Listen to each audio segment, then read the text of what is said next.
Bonjour et bienvenue dans ce second numéro en direct de Cannes. Vous le voyez, la mer derrière. Vous êtes dans Et si on parlait du Festival de Cannes, c'est ce petit dérivé de Et si on parlait cinéma. On est là tous les matins en direct.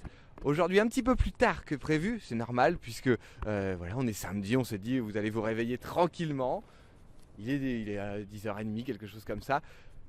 Il fait très très beau comme vous le voyez, et alors ce qui est très étonnant pour nous et très compliqué aussi pour beaucoup de festivaliers, c'est qu'il fait extrêmement froid dans les salles de cinéma. Donc c'est à dire qu'on est absolument frigorifié dans chaque séance. Quand on rentre ça va à peu près, mais alors vers les 2 tiers des films à chaque fois il fait très froid.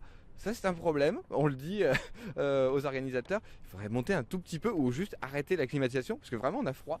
Voilà, vous voyez, on a des gros problèmes au Festival de Cannes, c'est des petites choses mais qui mine de rien, quand on passe 10 heures par jour dans des salles et qu'on a froid, à un moment donné c'est un petit peu inadéquat. Et vous voyez l'extérieur, il fait quand même très beau. Pour un 10h du matin, il y a des gens qui se baignent derrière, je ne sais pas si on le voit en fond. Alors, beaucoup de choses aujourd'hui, évidemment, parce que le festival continue, on va y venir dans un instant. Hier, il s'est passé là aussi beaucoup de choses. On a vu pour notre part 5 films. 5 films, donc c'était un sacré rythme, hein. Ça veut dire qu'on rentre à 8h30 en séance et qu'on en ressort à minuit et demi. On a voulu au début dans l'idée de partir à la séance de minuit et demi hier soir. C'était la première séance de minuit.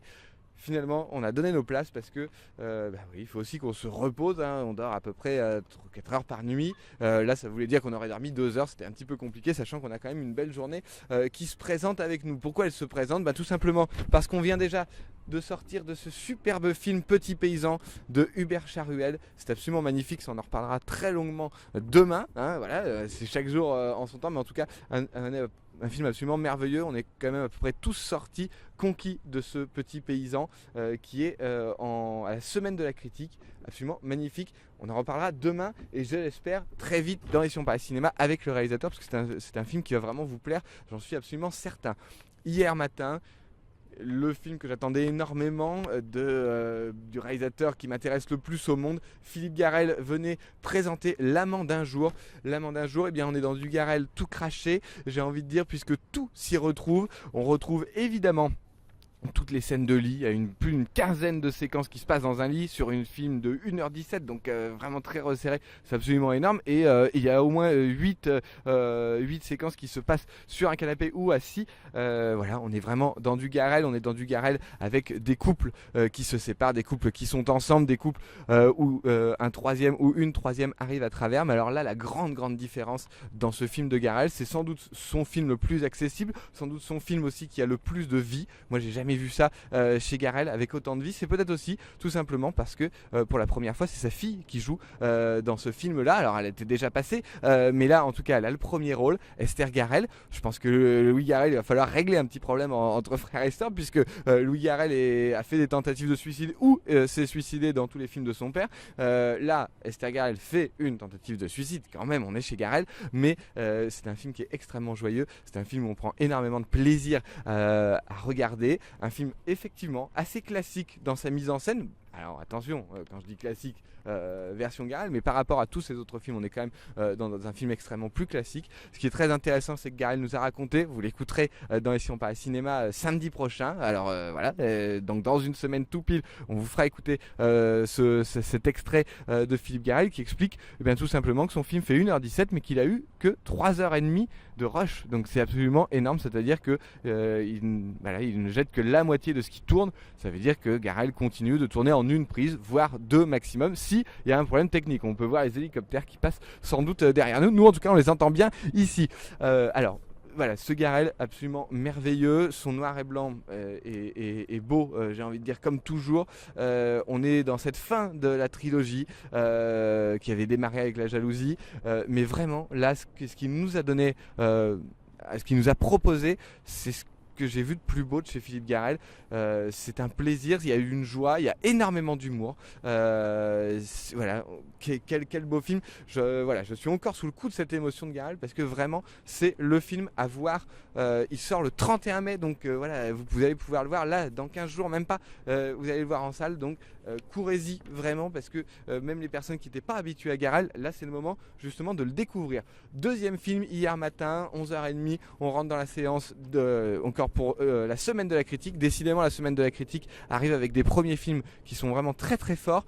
On se rappelle, l'année dernière c'était Grave qui avait obtenu la Caméra d'Or, hein, donc meilleur premier film. Là on se retrouve de nouveau sur un premier film, Ava, de Léa Mysius, et un film absolument prodigieux. Là encore, on est avec des acteurs non professionnels pour la plupart, à part le premier rôle. Ça, on y reviendra beaucoup plus longuement quand on fera une critique détaillée du film. Là, on vous fait juste une petite mise en bouche, mais voilà, un film où on voit une jeune fille de 13 ans absolument fabuleuse, qui va petit à petit perdre la vue, en tout cas de nuit. Finalement, on le traite peut-être pas autant qu'on pouvait le penser, voilà, par rapport au synopsis. On appuyait beaucoup sur le fait qu'elle allait perdre la vue. Elle le perd pour l'instant surtout la nuit. Et sinon, on est donc dans une fuite en avant, dans un film d'adolescence, dans un film de quelqu'un qui se fuit à elle-même. C'est assez magistral. La mise en scène nous emporte complètement. C'est une jeune réalisatrice, hein, qui a réalisé ce film. Elle a 2 ans de moins que moi, et quel bonheur de voir ce type de film. Là, autant vous dire qu'on est sorti vraiment dans une pêche folle hier après ces 2 séances du matin. Parce que là on s'est dit mais waouh, mais qu'est-ce qu'on vient de voir, c'est absolument prodigieux. On a enchaîné avec Belinda, on vous en reparlera vendredi, parce que bon voilà, c'est les petits aléas du Festival de Cannes, c'est-à-dire qu'on passe très souvent, il y a des séances qui passent un petit peu pour la presse et autres, un petit peu en avance, on va dire, pour ceux qui ne restent pas forcément tout le festival ou qui vont avoir d'autres films à voir. Donc on va se retrouver sur Belinda. Il passera vendredi en officiel pour la CID, donc on en reparlera dans l'émission évidemment. En tout cas, là encore, un documentaire assez proche de Striptease, de ce qu'on peut voir de Striptease, c'est-à-dire on est en train de suivre une famille a énormément de problèmes, sauf que ce qui est très intéressant dans ce Belinda, c'est qu'on va suivre pendant je sais pas, plus de 20 ans une enfant qui s'appelle Belinda, d'ailleurs, qui se transforme en Linda au fur et à mesure dans le film, une enfant qui est placée dans des centres éducatifs, dans des foyers, et en fait là aussi ça va être une déchéance totale avec ces mariages. Enfin voilà, on la suit très très loin.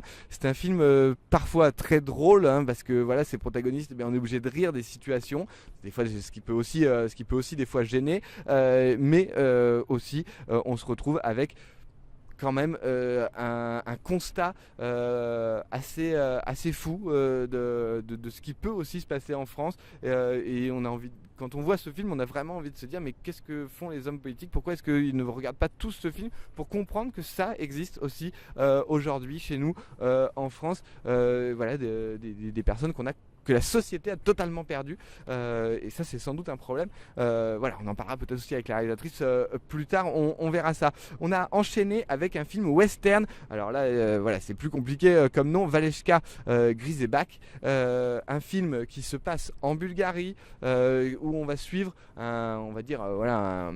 des grands travaux sans doute payés par l'Union Européenne, où c'est une équipe allemande qui vient faire ces travaux en Bulgarie, où il n'y a pas de travail, puisque les Bulgares eux sont obligés de passer en Grèce pour aller travailler. Donc déjà ça se fait un climat un peu particulier. Sur le papier, on avait très envie de voir ce film qui s'appelle Western, donc déjà ça donne envie. Autant vous dire que je suis assez déçu de ce titre. Du coup maintenant, une fois que j'ai vu le film, en tout cas je le trouve beaucoup trop racoleur. Et donc on va suivre ce groupe avec tous les problèmes que cela comporte, effectivement, d'être entre du problème de la langue, on n'arrive pas à se comprendre, du problème aussi peut-être des coutumes aussi, un petit peu moins, mais surtout la langue, hein, qui fait barrage ici. Ça nous parle beaucoup avec les crises migratoires qu'on peut vivre actuellement, sauf que effectivement là ce qui peut être intéressant, c'est de montrer que là ce sont pas des migrants, ce sont des migrants pour le travail, mais qui gagnent très bien leur vie, comparé des migrants qui sont obligés de fuir leur pays. Mais ils ne sont pas acceptés non plus, donc ça c'est assez intéressant à regarder. Sinon le film est extrêmement long, beaucoup trop long. Finalement on n'arrive pas vraiment à s'intéresser à ce qui se passe. Et alors petite chose, où des fois de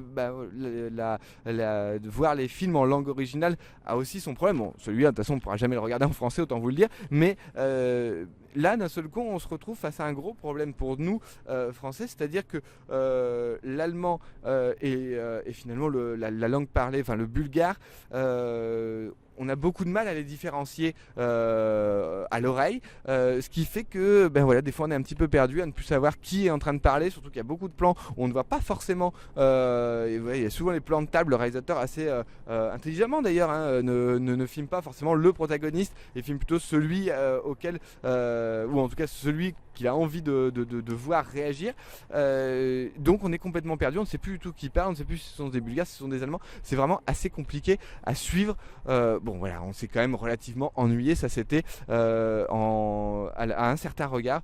Bon voilà, on verra ça plus tard, mais en tout cas c'est pas forcément un film, donc je vous dirais courez-y.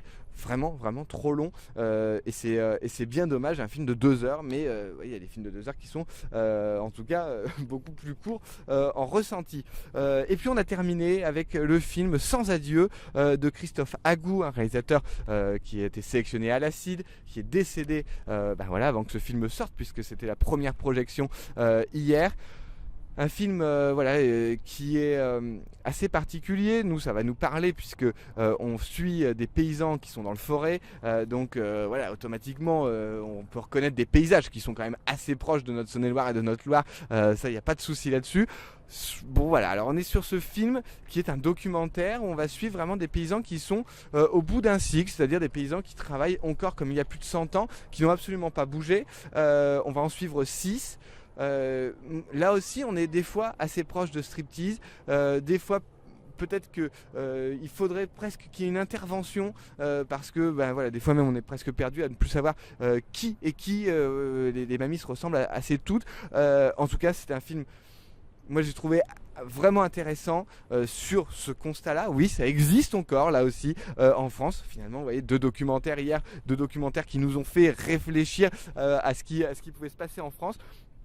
Mais on se retrouvait, bon voilà, des fois on a envie que ça aille plus loin, ou peut-être se dire non, peut-être que tel et tel personnage, peut-être qu'il aurait peut-être fallu moins les suivre et se concentrer peut-être. Moi je pense que notamment Claudette, qui ouvre le film d'ailleurs, a elle seule mérité son film, surtout qu'elle est décédée aussi avant que ce film ne sorte hier. Bon voilà, en tout cas sans adieu ça s'appelle, sans adieu tout simplement parce que Claudette disait au réalisateur qu'il était né dans le forêt, qu'il était parti vivre à New York. Quand il venait la filmer et qu'il repartait, elle lui disait sans adieu, comme ça on est obligé de se revoir. Moi j'ai trouvé ça très beau, mais sans adieu aussi pour tout, puisque voilà, on n'aura pas eu le temps de dire adieu à ce réalisateur, que c'était son premier film assez quand même assez intéressant, et je pense que ça va vous intéresser de voir ça. On est quand même dans la droite ligne des profils paysans de Depardon, mais au-delà de ça, parce que Depardon des fois les fait parler vraiment face caméra, là on les fait beaucoup moins parler sauf à la toute fin. Je pense qu'on est assez proche du paysan breton, qu'on est assez proche même d'une femme paysan, des choses comme ça. Il y aura évidemment son public, et je pense que vous y prendrez plaisir vous aussi. Alors c'était quand même hier, on va dire la journée des enfants des rues, ou en tout cas des enfants à problème, des enfants qui sortent un petit peu de tout cercle. On l'a vu avec Okia, décidément ce film Netflix, on en reparlera évidemment lui aussi très très vite, qui a été présenté en sélection officielle, avec Ava, avec Sans adieu, pas avec Sans adieu, avec Belinda. On est là aussi sur peut-être ce qui peut ressortir pour l'instant de ce festival de Cannes, c'est-à-dire qu'on s'intéresse beaucoup à la jeunesse, qu'on s'intéresse beaucoup, parce que dans le film de Garrel aussi on s'intéresse, parce que c'est vrai qu'on l'a pas dit, Louise Chevillotte, Esther Garrel sont absolument prodigieuses, c'est un miracle, ces 2 actrices qui emmènent le film. Elles aussi donnent une certaine intensité, non pas que Louis Garrel n'en donnait pas, il en donnait énormément aussi, mais là je sais pas, il y a vraiment une joie de vivre dans ce Garrel. Donc voilà, cette jeunesse qui est présente, ce cinéma féminin, alors que ce soit chez Garrel pour ces actrices, que ce soit pour toutes ces autres réalisatrices, parce que ce soit Léa Misus, que ce soit pour Belinda, pour de nombreux films comme on l'a vu, on vous en a parlé hier avant la fin de l'été. On va aller interviewer tout à l'heure la réalisatrice, donc vous allez l'entendre longuement sans doute ce week-end ou dans les semaines qui viennent dans Et si on parlait cinéma. En tout cas, on est vraiment sur ce cinéma féminin, et qu'est-ce qui fait du bien, et c'est pas terminé parce que l'Acide nous propose encore de très très belle chose. Alors, on continue ce tour d'horizon de ce qu'on va pouvoir voir aujourd'hui. Alors, ça a commencé, donc je vous l'ai dit, extrêmement bien avec ce Petit Paysan. J'ai tellement hâte qu'il sorte. Ce sera le 30 août, date de sortie du Petit Paysan. Premier film absolument remarquable. On va là se diriger dans quelques instants. On va y aller pour Au témoin d'un doute de Karine Tardieu avec François Damiens. On ne sait pas encore si François Damiens sera ici. On vous en reparlera évidemment demain. S'il y a des photos à prendre, on vous les prendra avec grand plaisir. En tout cas, on va s'y diriger là dans quelques instants. Ça se passe à la quinzaine des réalisateurs. Un film qui est quand même très très attendu. Du vent dans mes mollets, etc. C'était Karine Tardieu. Un film assez attendu. Peut-être celui qui se prépare pour être le plus grand public de celui de la quinzaine. À voir tout à l'heure. On vous en reparlera évidemment demain. On va enchaîner avec 120 battements par minute de Robin Campillo. C'est ce film qui est présenté en sélection officielle. Robin Campillo qui arrive pour sa première sélection officielle, premier film qui va nous proposer ce film autour du sida. On vous en dit pas plus, on vous en parlera évidemment longuement demain. Le Vénérable W, là aussi Barbet Schroeder revient. C'est presque la fin de sa trilogie autour on va dire des monstres, ou en tout cas de ce qui peut en être. Là on ne sait pas si on va pouvoir rentrer. Il va y avoir beaucoup de monde. En tout cas, on va se débrouiller pour voir le film avant de partir de Cannes, ne vous inquiétez pas. Le Vénérable W, où on va dans un temple bouddhiste, mais un temple bouddhiste extrémiste, raciste, islamophobe. Un autre visage du bouddhisme, un autre visage aussi bien de ce qu'on peut voir comme des sectes ou comme des religions. Ça va être, je pense, extrêmement intéressant. Et normalement, quand Barbet Schroeder, on s'en souvient tous, avec l'avocat de la terreur notamment, c'était absolument fabuleux quand ce documentaire sur Jacques Vergès, que je vous invite à voir et retrouver en DVD. C'est un documentaire, mais croyez-moi, c'est aussi bien que n'importe quel film. Moi, je le considère même comme un film. D'ailleurs, je l'avais même vu en tant que film. C'était Scaffolding, un film israélo-polonais. Ça sera ce soir en dernière partie. Là aussi, on ne sait pas du tout sur quoi on va tomber. Scaffolding, ce sont les échafaudages. Un jeune homme qui est tiraillé entre reprendre l'entreprise d'échafaudage de son père et partir sur une carrière artistique.